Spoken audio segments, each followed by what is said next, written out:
नमस्कार दोस्तों, आप सभी का स्वागत है आपके अपने YouTube channel study with Prabhakar में। आज की इस वीडियो में बाल विकास एवं शिक्षा शास्त्र के 30 अति महत्वपूर्ण प्रश्नों को देखेंगे जो प्रश्न एग्जाम में पूछे जा सकते हैं।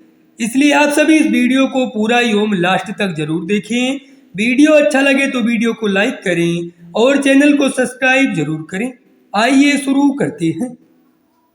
पहला प्रश्न है, आकलन का प्राथमिक उद्देश्य क्या होना चाहिए? संबंधित अवधारणाओं के बारे में बच्चों की स्पष्टता तथा भ्रांतियों को समझना, रिपोर्ट कार्ड में उत्तीर्ण या अनुत्तीर्ण अंकित करना, विद्यार्थियों के प्राप्त अंकों के आधार पर उनको नामांकित करना, विद्यार्थियों के लिए श्रेणी निश्चित करना। आकलन का प्राथमिक उद्देश्य होना चाहिए संबंधित अवधारणाओं के बारे में बच्चों की स्पष्टता तथा भ्रांतियों को समझना। इसका सही उत्तर है विकल्प ए।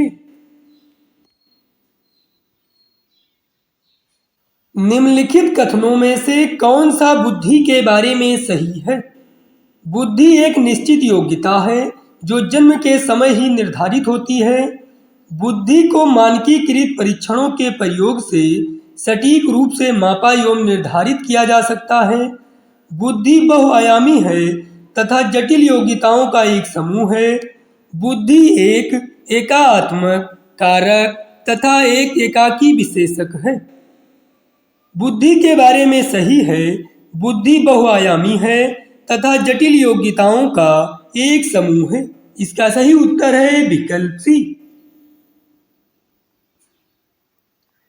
एक समावेशी कक्षा में एक शिक्षक को विशिष्ट शैक्षिक योजनाओं को तैयार करने के लिए हतोत्साहित होना चाहिए, सक्रिय रूप से तैयार करना चाहिए, कभी कभी तैयार करना चाहिए, तैयार नहीं करना चाहिए। एक समावेशी कक्षा में एक शिक्षक को विशिष्ट शैक्षिक योजनाओं को सक्रिय रूप से तैयार करना चाहिए। इसका सही उत्तर है विकल्प बी। एक प्रगतिशील कक्षा में विद्यार्थी के द्वारा ज्ञान की संरचना की जाती है। शिक्षक के निर्देशों के अनुसार विद्यार्थी के द्वारा ज्ञान का अनुस्मरण किया जाता है। विद्यार्थी के द्वारा निष्क्रिय रूप से ज्ञान प्राप्त किया जाता है। विद्यार्थी के द्वारा ज्ञान को उसी रूप में दोहराया जाता है। एक प्रगतिशील कक्षा में विद्यार्थी के द्वारा ज्ञान की संरचना की जाती है। इसका सही उत्तर है विकल्प ए। सतत एवं समग्र मूल्यांकन में क्या शामिल है? केवल संरचनात्मक आकलन, केवल संकलनात्मक आकलन, न तो संरचनात्मक न ही संकलनात्मक आकलन, विविध प्रकार की रणनीतियों का प्रयोग करते हुए दोनों संरचनात्मक एवं संकलनात्मक आकलन का प्रयोग करना। सतत एवं समग्र मूल्यांकन में शामिल है विविध प्रकार की रणनीतियों का प्रयोग करते हुए दोनों संरचनात्मक एवं संकलनात्मक आकलन का प्रयोग करना। इसका सही उत्तर है विकल्प डी। एक शिक्षिका अपनी कक्षा में सृजनात्मक विद्यार्थियों को किस प्रकार से प्रोत्साहित कर सकती है? अपसारी चिंतन पर बल देकर, अनेक परिप्रेक्ष्यों को प्रोत्साहित करके तथा मूल विचारों को महत्व देकर, विद्यार्थियों को जोखिम लेने एवं चुनौतियों का सामना करने से हतोत्साहित करके, अभिसारी चिंतन को हतोत्साहित करके। एक शिक्षिका अपनी कक्षा में सृजनात्मक विद्यार्थियों को अनेक परिप्रेक्ष्यों को प्रोत्साहित करके तथा मूल विचारों को महत्व देकर प्रोत्साहित कर सकती है। इसका सही उत्तर है विकल्प बी। वह प्रक्रिया जिसके द्वारा बच्चे आदतों, कौशलों, मूल्यों तथा अभिप्रेरणा को विकसित करते हैं और जो उन्हें समाज का जिम्मेदार एवं क्रियाशील सदस्य बनाती है, उसे क्या कहा जाता है? समाजीकरण, विभेदीकरण, समावेशन, मुख्य धारा से जुड़ना। वह प्रक्रिया जिसके द्वारा बच्चे आदतों, कौशलों, मूल्यों तथा अभिप्रेरणा को विकसित करते हैं और जो उन्हें समाज का जिम्मेदार एवं क्रियाशील सदस्य बनाती है उसे समाजीकरण कहा जाता है। इसका सही उत्तर है विकल्प ए। निम्नलिखित में से क्या ज्ञान के सार्थक संरचना की प्रक्रिया का एक महत्वपूर्ण पहलू है? पुरस्कार एवं दंड, उद्दीपन प्रतिक्रिया संबंध, सामाजिक पारस्परिक क्रियाएं, लगातार अभ्यास तथा बार बार स्मरण करना। ज्ञान के सार्थक संरचना की प्रक्रिया का एक महत्वपूर्ण पहलू है सामाजिक पारस्परिक क्रियाएं। इसका सही उत्तर है विकल्प सी।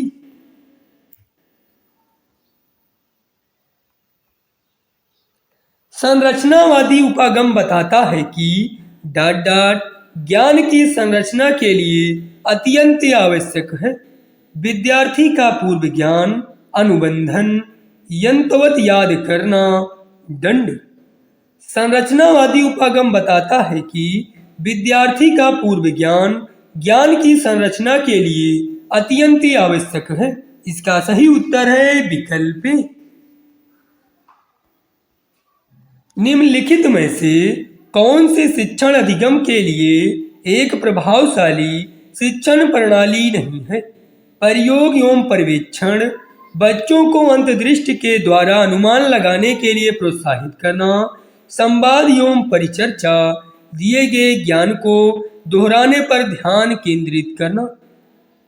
शिक्षण अधिगम के लिए एक प्रभावशाली शिक्षण प्रणाली नहीं है दिए गए ज्ञान को दोहराने पर ध्यान केंद्रित करना। इसका सही उत्तर है विकल्प डी।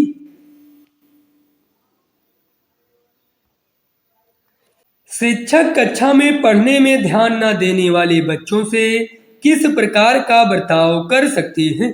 उनसे बात करके तथा उनकी अरुचि का कारण जानने की कोशिश करके, बच्चों को कक्षा से बाहर जाने के लिए कहकर, पूरी कक्षा के सामने उन्हें बार बार डांटकर, उन्हें गृह कार्य के रूप में अत्यधिक वर्कशीट देकर। शिक्षक कक्षा में पढ़ने में ध्यान न देने वाले बच्चों से उनसे बात करके तथा उनकी अरुचि का कारण जानने की कोशिश करके इस तरह का बर्ताव कर सकते हैं। इसका सही उत्तर है विकल्प ए। संज्ञान एवं संवेग के बीच किस प्रकार का संबंध होता है? एक दिशीय संज्ञान संवेगों को प्रभावित करता है, एक दिशीय संवेग संज्ञान को प्रभावित करते हैं, एक दूसरे से स्वतंत्र हैं। द्विदिशीय दोनों के बीच एक गतिशील पारस्परिक क्रिया होती है। संज्ञान एवं संवेग के बीच का संबंध होता है द्विदिशीय दोनों के बीच एक गतिशील पारस्परिक क्रियाएं होती हैं। इसका सही उत्तर है विकल्प डी। परिवार एवं पास पड़ोस बच्चों के समाजीकरण की द्वितीयक एजेंसियां हैं, प्राथमिक एजेंसियां हैं, मध्य एजेंसियां हैं, मनोवैज्ञानिक एजेंसियां हैं। परिवार एवं पास पड़ोस बच्चों के समाजीकरण की प्राथमिक एजेंसियां हैं। इसका सही उत्तर है विकल्प बी। निम्नलिखित में से कौन सी मध्य बाल्यावस्था की विशेषता है? शारीरिक वृद्धि एवं विकास बहुत तेज गति से होता है, बच्चे तार्किक एवं मूर्त रूप से सोचना प्रारंभ कर देते हैं, अमूर्त रूप से सोचने तथा वैज्ञानिक तर्क का प्रयोग करने की योग्यता विकसित होती है, अधिगम मुख्य रूप से संवेदी एवं चालक गतिविधियों द्वारा घटित होता है। मध्य बाल्यावस्था की विशेषता है बच्चे तार्किक एवं मूर्त रूप से सोचना प्रारंभ कर देते हैं। इसका सही उत्तर है विकल्प बी। समाज में विभिन्न लिंगों के लिए उपयुक्त मानी जाने वाली प्रारूपिक विशेषताओं के बारे में जन सामान्य की अवधारणाओं को क्या कहते हैं? जेंडर पहचान, जेंडर भूमिकाएं, जेंडर विभेदीकरण, जेंडर रूढ़वादिताएं। समाज में विभिन्न लिंगों के लिए उपयुक्त मानी जाने वाली प्रारूपिक विशेषताओं के बारे में जन सामान्य की अवधारणाओं को जेंडर रूढ़िवादिताएं कहते हैं। इसका सही उत्तर है विकल्प डी।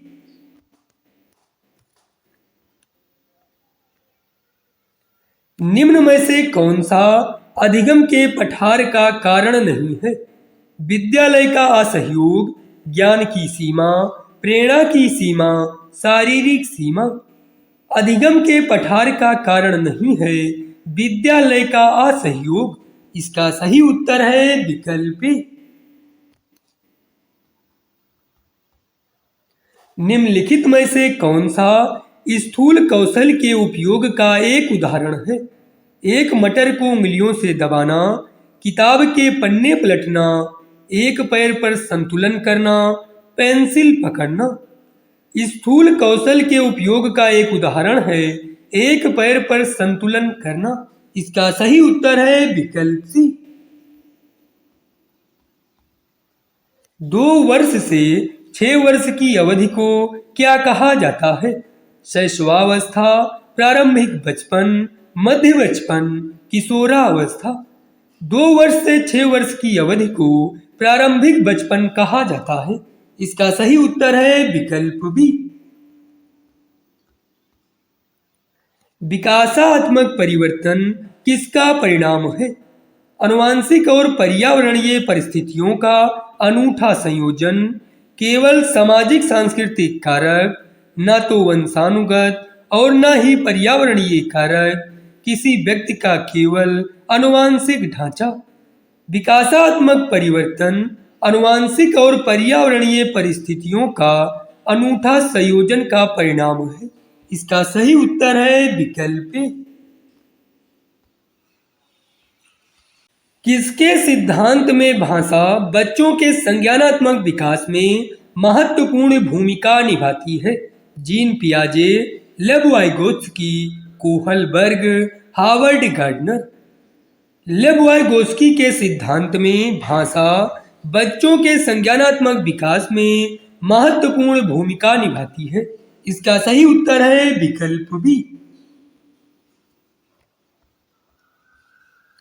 बाल केंद्रित कक्षा में बच्चे ज्ञान के निर्माण में सक्रिय रूप से लगे हुए हैं, निष्क्रिय नकलची के रूप में देखे जाते हैं, केवल निष्क्रिय श्रोता होना चाहिए, ब्लैक बोर्ड से उत्तरों की प्रतिलिपि बनाने को अग्रसर होते हैं।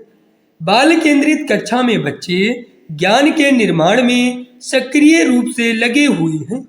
इसका सही उत्तर है विकल्प ए। लेव वाइगोत्स्की के अनुसार बच्चे किस प्रकार सीखते हैं? उद्दीपन प्रतिक्रिया अनुबंधन करके, प्रतियोगिताओं के द्वारा, साथियों के साथ बातचीत करके, पुरस्कार के लिए प्रयास करके और दंड से बचकर। लेव वाइगोत्स्की के अनुसार बच्चे साथियों के साथ बातचीत करके सीखते हैं। इसका सही उत्तर है विकल्प सी। हार्वर्ड गार्डनर के सिद्धांत में डाट डाट बुद्धि वाले व्यक्ति वनस्पतियों और जीवों की विभिन्न प्रजातियों की सुंदरता को पहचान सकते हैं। संगीतमय, स्थानिक, अंतःव्यक्तिक, प्राकृतवादी। हार्वर्ड गार्डनर के सिद्धांत में प्राकृतवादी बुद्धि वाले व्यक्ति वनस्पतियों और जीवों की विभिन्न प्रजातियों की सुंदरता को पहचान सकते हैं। इसका सही उत्तर है विकल्प डी। एक शिक्षिका यह धारणा रखती है कि लड़के अधिक बुद्धिमान और जोखिम लेने वाले होते हैं और लड़कियां आज्ञाकारी और ईमानदार होती हैं और उनके अनुसार व्यवहार करती हैं। यह किसका उदाहरण है? जेंडर पक्षपात, जेंडर समानता, जेंडर समता, जेंडर स्थिरता। यह जेंडर पक्षपात का उदाहरण है। इसका सही उत्तर है विकल्प ए।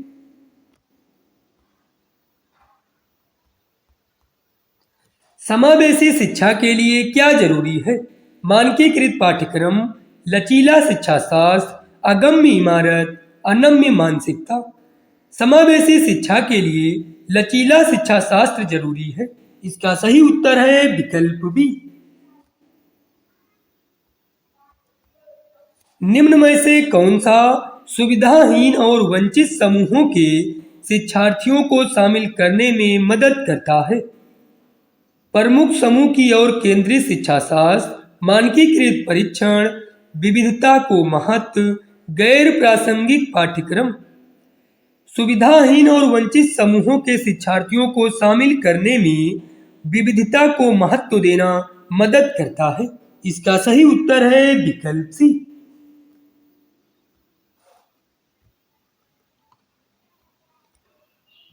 प्रारंभिक कक्षाओं में शिक्षण अधिगम प्रक्रिया के लिए निम्नलिखित में से कौन सा दृष्टिकोण बेहतर है? रटकर याद करना, निष्क्रिय रूप में सुनना, बिना समझे नकल करना, करके सीखना। प्रारंभिक कक्षाओं में शिक्षण अधिगम प्रक्रिया के लिए करके सीखना दृष्टिकोण बेहतर है। इसका सही उत्तर है विकल्प डी।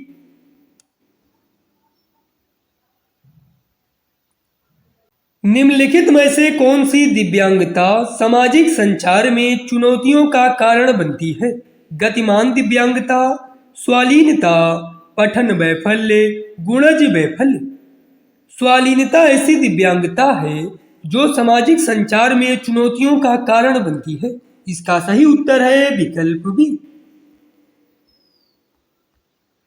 कक्षा की गतिविधियों को सार्थक बनाने के लिए एक शिक्षिका को क्या करना चाहिए? उन्हें उचित संदर्भ में स्थित करना, उन्हें असंबंधित खंडों में विभाजित करना, उनके बारे में अस्पष्ट निर्देश देना, उन्हें संदर्भहीन तरीके से प्रस्तुत करना। कक्षा की गतिविधियों को सार्थक बनाने के लिए एक शिक्षिका को उन्हें उचित संदर्भ में स्थित करना चाहिए। इसका सही उत्तर है विकल्प ए। बच्चों में भ्रांतियां होना डॉट डॉट है। अप्रारूपिक, प्राकृतिक, दुर्लभ, असामान्य। बच्चों में भ्रांतियां होना प्राकृतिक है। इसका सही उत्तर है विकल्प बी।